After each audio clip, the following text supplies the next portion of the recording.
queridos hermanos, amigos? En un nuevo programa estamos el día de hoy de nuestra historia. Hoy acompañados de un hermano en la fe, amigo, el hermano Luis Orellana Urtubia, a quien le damos la más cordial bienvenida. Él es académico de la Universidad Arturo Prat, además investigador de la misma universidad. Hermano Luis, un gusto tenerlo con nosotros. Si nos saluda antes de iniciar nuestro programa de hoy. Muchas gracias, Manuel, y muchas gracias a los hermanos del programa.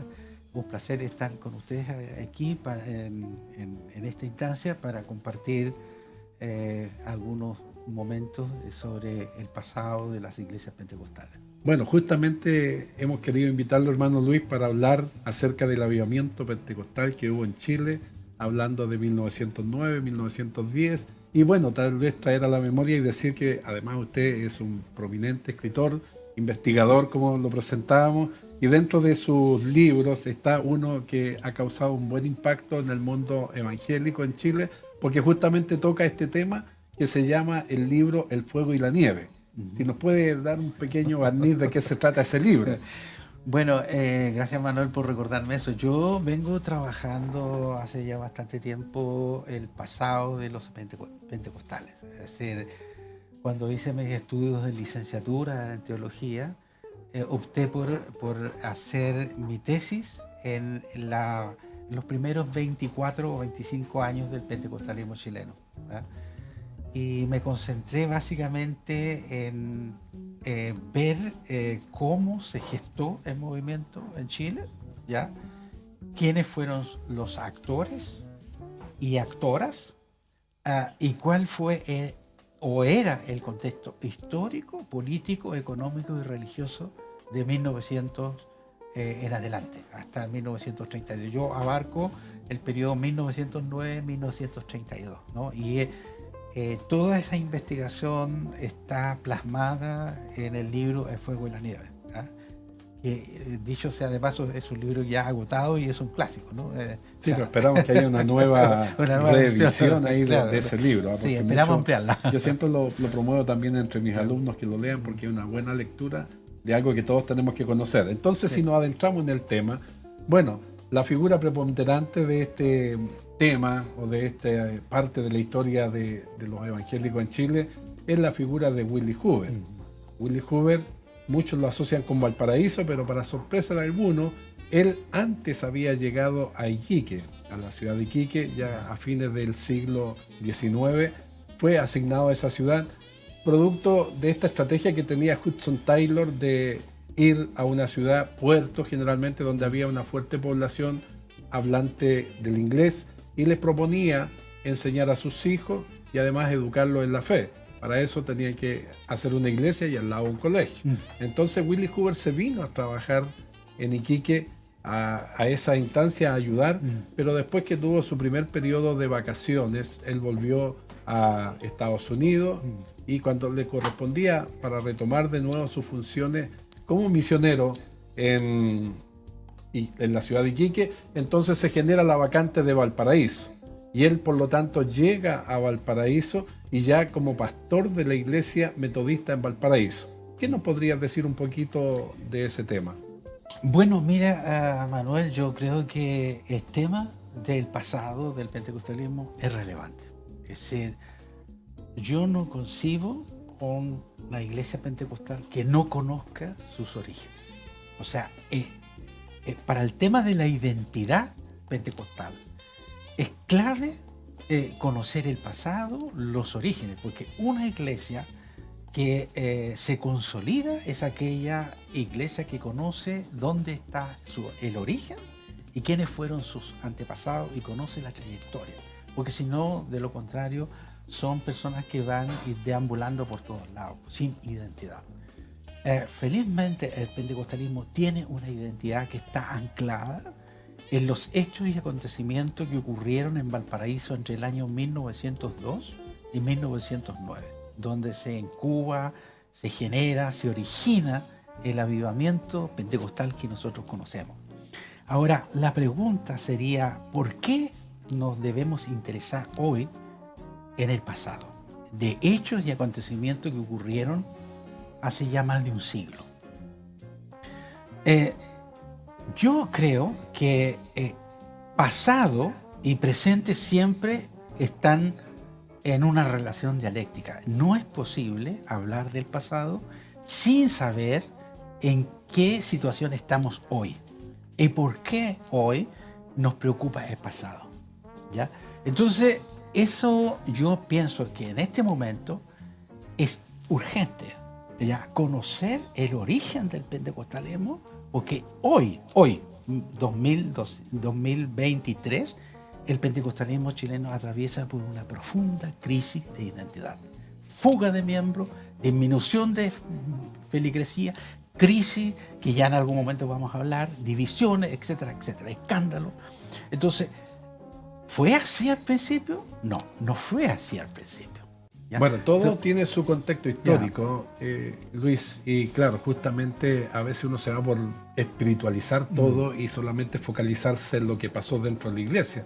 Pero una iglesia está inserta dentro de una comunidad, dentro de lo que pasa en la ciudad. Sí. Y no sé, tú escribiste un poquito bastante de eso.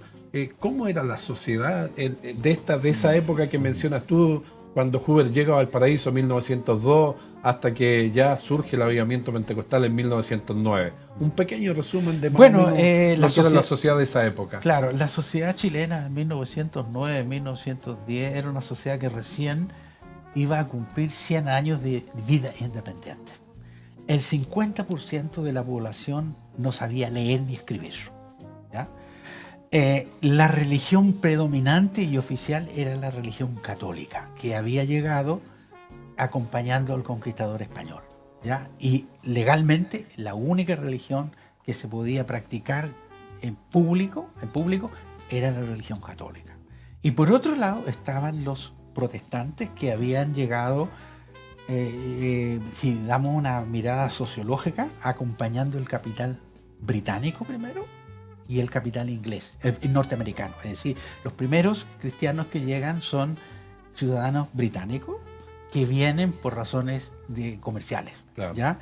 Y traen sus prácticas y sus creencias. Y después vienen los misioneros que acompañan, que son norteamericanos a mediados del siglo, David Trumbo, William Taylor, Juan Canut de Bona, etc.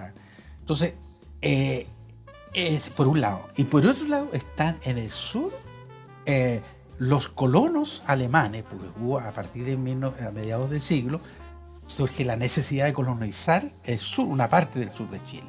Y vienen luteranos alemanes que tienen una religión que es la luterana. Y ellos pueden practicar, hay todo un lío ahí, supongo que en otro momento ya lo han visto eso, pero las iglesias desarrollan sus cultos en alemán, ya en luterano.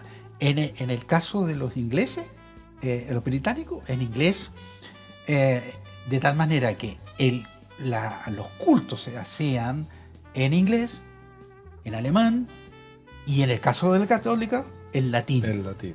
Entonces hay un vacío en la sociedad y la mayor parte de la población era pobre y la mortalidad era altísima. La mortalidad infantil. Chile llegó a llamar el país de la muerte porque moría más gente de la que nacía, ¿ya? Oye, Luis, y a propósito de eso, como guinda de la torta de esta sociedad de la muerte que mencionas tú, porque efectivamente teníamos índices paupérrimos en cuanto al alfabetismo y en cuanto a la mortalidad y los desastres naturales. O sea, justo en ese periodo viene ese tremendo terremoto de Valparaíso de 1906 que destruyó la iglesia que pastoreaba Willy Hoover. Claro.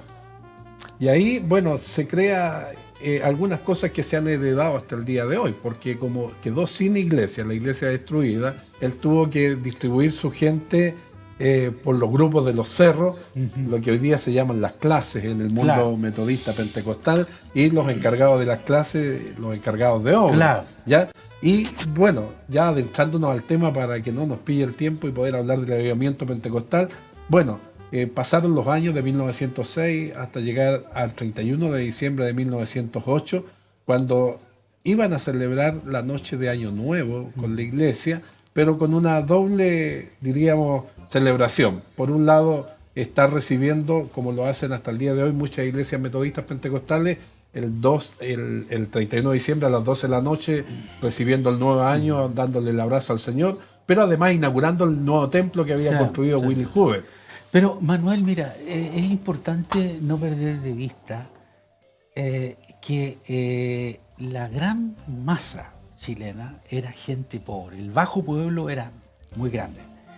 Y hay que reconocer que la iglesia metodista había sido la iglesia protestante más cercana a los sectores pobres, ¿ya? Entonces hay un vínculo entre el bajo pueblo y la iglesia metodista. Pero la iglesia metodista es una iglesia dirigida por misioneros norteamericanos. Hoover es un misionero norteamericano, pero no es un misionero ilustrado. Él no pasó por la academia, era un voluntario, ¿ya? Él no tiene estudios teológicos avanzados. Incluso él es crítico, ¿ya? Como se puede apreciar después, de la teología racionalista, por decir. Y entonces se incuba un movimiento al interior de su iglesia en Valparaíso, cuando alguien pregunta, se estaba estudiando el libro de los Hechos de los Apóstoles, y alguien pregunta, Pastor Hoover, ¿qué impide que nosotros, como miembros de una iglesia aquí, seamos como esa iglesia del libro de los Hechos de los Apóstoles? El capítulo 2, y esto es la iglesia primitiva. Y ahí nuevamente vuelvo a la importancia de la historia, de volver al pasado. ¿Ya? La pregunta, ¿qué impide que nosotros seamos? Y ahí nació, y él dice, nada, el impedimento está entre nosotros. Y ahí se inició la búsqueda de una experiencia sobrenatural para recibir el bautismo según lo que se explica en Hechos capítulo 2. Bueno, y justamente es algo que nos habíamos saltado, ¿eh? ¿De dónde recibe esa información Willie Hoover de tener esa búsqueda? ¿Ya? Entonces, efectivamente, estaba ocurriendo un avivamiento en Estados Unidos, que había comenzado en 1900, después se había apagado un poquito y se había reavivado en 1906, y él tenía amigos que le escribían cartas y que le avisaban. Entonces él con su esposa empiezan a orar para que se pida ese mismo avivamiento que estaba allá, que llegara a Chile. Después la esposa tiene contactos con un orfanatorio de niñas en la India y también recibe la misma información de lo que estaba pasando allá, cómo el Espíritu Santo llegó a ese hogar y las niñas se avivaron desde el punto de vista espiritual. Y por lo tanto ellas también empezó a pedir que lo mismo ocurriera en Chile. Entonces ahí es cuando nos llega efectivamente, juntando toda esta información, lo que empieza a ocurrir ya esa noche de Año Nuevo del 31 de diciembre de 1908 para 1909. Lo concreto es que esa noche no fue una noche cualquiera. Fue una noche ahí se desató algo que venían buscando ellos. Pero mira, antes hay que decir que el siglo XX, en el aspecto religioso, será reconocido como el siglo del Espíritu Santo o del surgimiento de una expresión religiosa que se llamó pentecostalismo, ¿ya? Donde la pentecostalidad se hizo evidente. Bernardo Campo acuñó el concepto de la pentecostalidad como aquella experiencia religiosa, protestante, fundante, en que desciende el Espíritu Santo en Hechos capítulo 2. A él lo identifica ahí la pentecostalidad. Bernardo Campo, un teólogo pentecostal peruano muy distinguido que hay que considerarlo. Entonces, ese día, cuando tú dices, bueno, la iglesia metodista está acostumbrada a un modelo muy ceremonioso, muy bien ordenado, muy estructurado, a pesar que el metodismo tiene su origen en la revolución industrial en Inglaterra, y los fundadores del metodismo, Juan Wesley y compañía, generan un movimiento en las capas bajas, ¿ya? Es una iglesia que siempre ha estado con los más desposeídos. En Estados Unidos lucharon fuertemente contra la esclavitud, ¿ya? Hay películas sobre eso y toda una tradición de estar con las que sufren. Esa herencia Se trae a Chile. Y la trae a Chile. Entonces, eso llega a Chile, el metodismo, pero ya había evolucionado. Se había institucionalizado, se había racionalizado. Los pastores estaban imbuidos en toda la teología liberal, mucho más racional. Entonces, todo lo espontáneo, todo lo carismático había quedado de lado. Entonces, era una iglesia muy estructurada. Hoover, junto a su congregación, desarrolla y da espacio, da lugar a lo espontáneo, a la creatividad, a lo carismático. A lo que decimos hoy día, las manifestaciones del espíritu al interior de un culto. O sea, le da libertad al espíritu. Y eso explota ese día cuando irrumpe en la oración a unísono, todos a una sola vez. Y ahí se desata en 1909 y hay una serie de hechos y acontecimientos que ocurren y que terminan con la separación de la iglesia metodista de la época, ¿no? Que, más bien con la jerarquía de la iglesia. Bueno, antes que siga, me gustaría, por ejemplo, dos cositas. Primero, decir que efectivamente no fue cosa de ese día nomás, pues, sino que empezó a mostrarse culto tras culto, sobre todo los cultos dominicales. Un proceso. Que vino enero, febrero, marzo, y algunos estiman que la mayor ebullición del espíritu fue entre abril, mayo, julio, por ahí, de ese año. Pero septiembre ha quedado como la fecha clásica del avivamiento pentecostal, en forma específica, el día 12 de septiembre. No sé si quiere agregar algo más de eso para pasar luego a este día. ¿Por qué hacer ese como el día que ha quedado en la historia? Mira, yo creo que volviendo otra vez a hacer un poco de teoría de la historia, ¿por qué es importante reconocer esos hechos? Porque ahí hubo una búsqueda sincera del Espíritu Santo, ¿ya? Una búsqueda sin interés, ¿me entiendes? Porque hoy la cosa es distinta. Ya no, ahora es con interés, Señor, dame esto, y necesito esto, y no, era un momento clave en la historia de Chile, en ese momento, porque no había una iglesia nacional.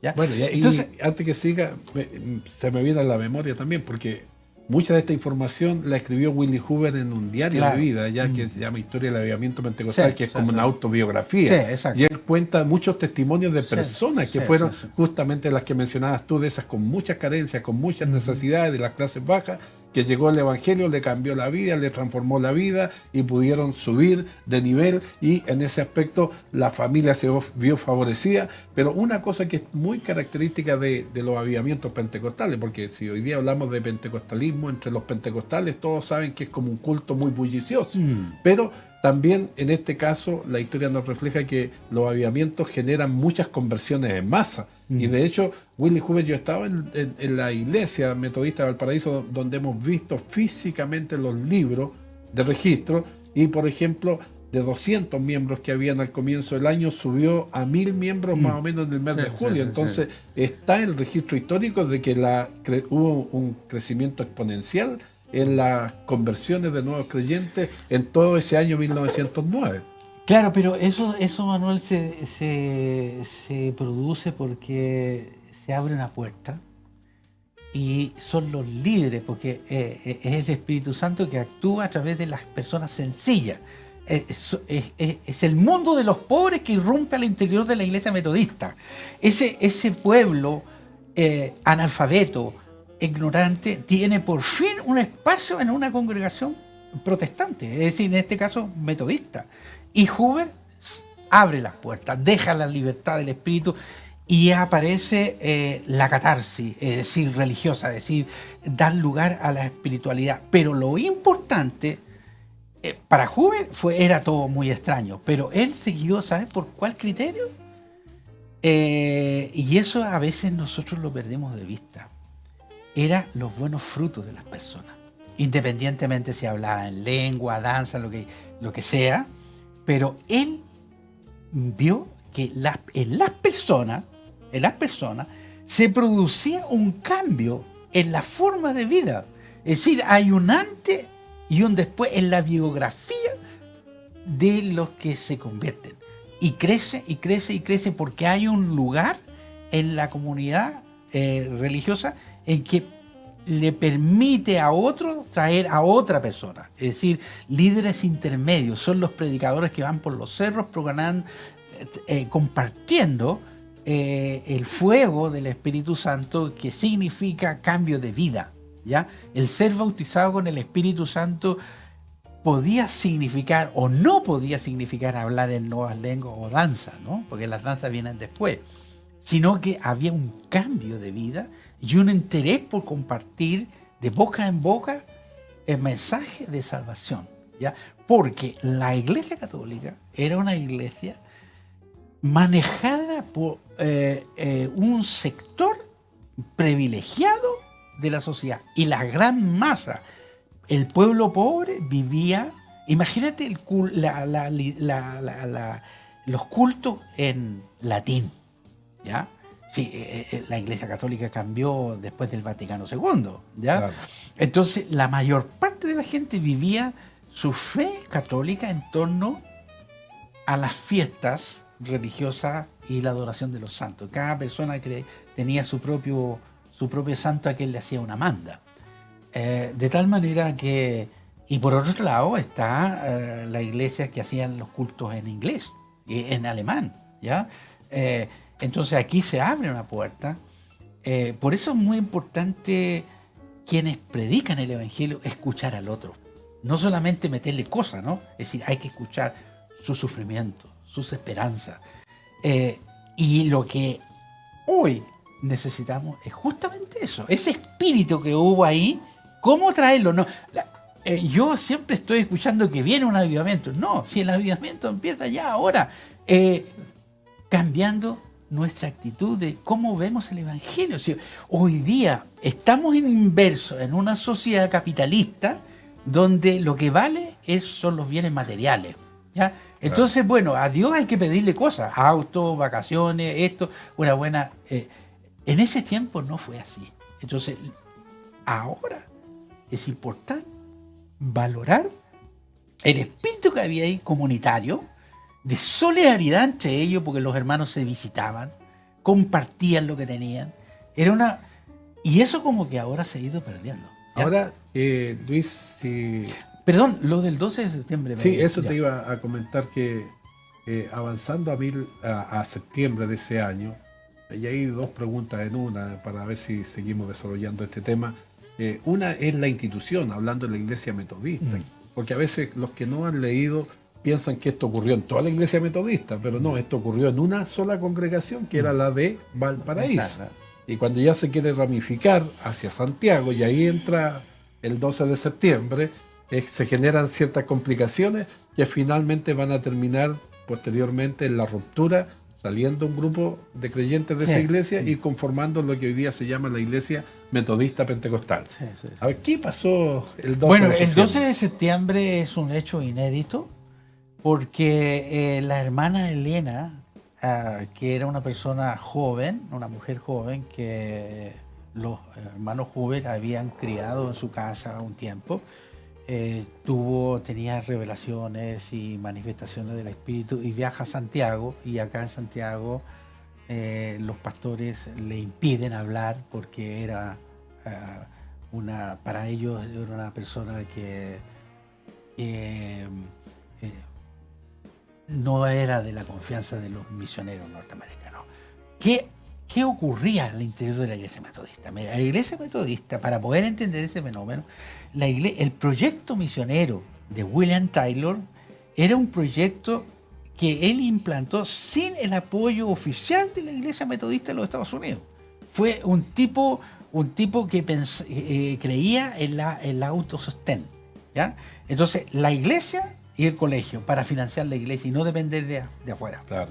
Entonces, ese proyecto fracasó hacia finales del siglo XIX, y el proyecto de William Taylor y la muerte de William Taylor hizo que ese proyecto pasara ahora a la iglesia oficial de metodistas en los Estados Unidos. ¿Y qué hicieron ellos?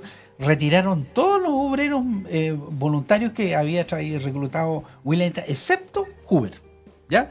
Y entonces y envían nuevos misioneros que ya habían tenido una formación teológica profesional, racional, y entonces esta gente no entendió lo que estaba ocurriendo. Y el único que comprende la situación es Hoover, y por eso se produce la ruptura el 12 de septiembre. Entonces, el 12 de septiembre la hermana Elena está en Santiago, en la primera iglesia metodista, y la expulsan de la iglesia, la jerarquía metodista, y hace que la policía la saque y la lleve detenida, y pasa una noche en el calabozo, ¿ya? Pero ese hecho fue la detonante porque el grupo de hermanos de la primera y de la segunda iglesia metodista aquí en Santiago rompen con la jerarquía metodista de la época, ¿ya? Y se separan, ¿ah? Y Hoover continúa en la iglesia metodista y espera la conferencia del año siguiente. De febrero de 1910. Claro, pero hay otro hecho que pasa inadvertido, que al interior de la iglesia presbiteriana, en Concepción, hay algo muy parecido que es con Tulio Morán, ¿ya? Tulio Morán es un predicador presbiteriano que no está de acuerdo que los misioneros manejen la iglesia.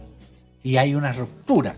Y él se une al movimiento pentecostal y saca un periódico que se llama El Chile Evangélico y narra todos los pormenores gracias a ese proyecto de Tulio Morán y Enrique Cosma, que son familiares entre ellos, sale el día 11 de septiembre de 1909 El Chile Evangélico. Y se publicaron 48 números y donde se narran los pormenores, y gracias a ese periódico, a ese diario, tenemos información de primera fuente de cómo la historia.